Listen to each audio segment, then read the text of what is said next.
So your sunglasses come in this rather large matte black box, and that's because you get a case, but also Krogies with these guys.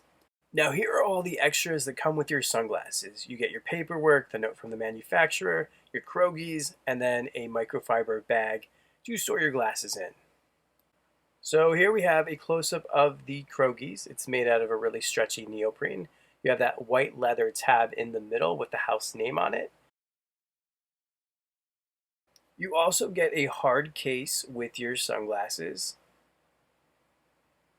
So these are from the Spring Summer 2021 Runway Show. This specific style did come in a bunch of other colors. I just really liked the white version of it.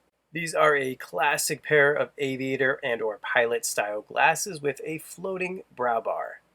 Now, if we flip these guys right on over to the side, you'll see my favorite detail, which is found right on the temple. It has the Medusa head right on what appears to be the same material as the lens.